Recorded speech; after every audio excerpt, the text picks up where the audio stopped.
welcome to another edition of Trial by Magus with the Rechlin Skunkwerks report. Today we're going to be taking a look at this American experimental monoplane fighter, the Curtiss XP-31 Swift. This is a Tier 2 premium light fighter that becomes available for sale every now and then. Initially, she was given away as an anniversary gift for free to players who logged in and played the game for a Warplanes anniversary. A rundown on this aircraft's characteristics. She is high-flying and fast, especially when you consider that she is only a Tier 2. Historically, the aircraft did outperform the other project planes that were put forward to the United States Army Air Corps. However, the greater maneuverability and versatility of the biplanes in the competition were considered to be more desirable than the speed and increased altitude performance that this monoplane fighter gave. Because the lessons of World War II had yet to be learned at that point, and maneuverability over speed and altitude handling were considered to be superior. The aircraft does have a strong armament. It carries a series of 4 7.62mm M1919A4 machine guns, 2 mounted underneath the propeller here, and the others mounted on the side next to the cockpit.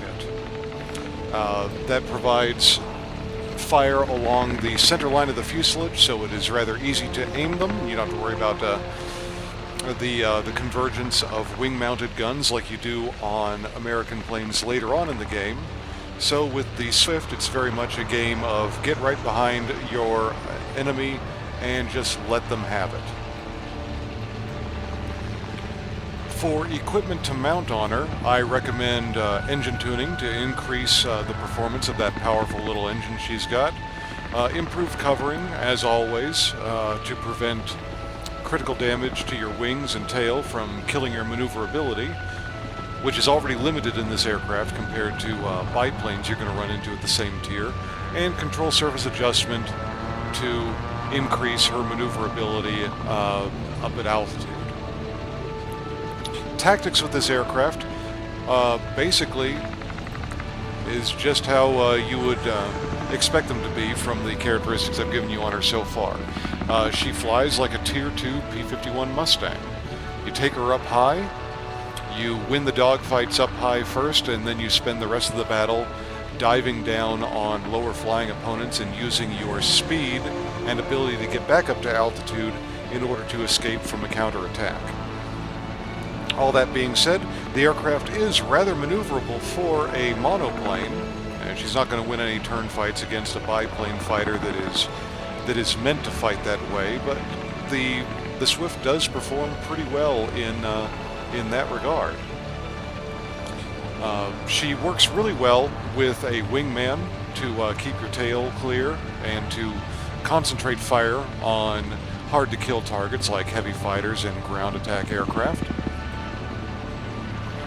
And for expendables, I recommend the regular lineup that I put on my fighters: a first aid dressing package, pneumatic restarter, and the fire extinguisher. For pilot skills, I'm using, no small surprise, my Mustang pilot in her. And you want to use skills like engine guru, cruise flight, anything that's going to increase the amount of engine power you get out of this aircraft. Since all of her guns are mounted on the center line, the gun accuracy abilities aren't really that important. She's not able to mount any kind of expendable weapons like bombs, so you want to stay away from abilities that are tied to those.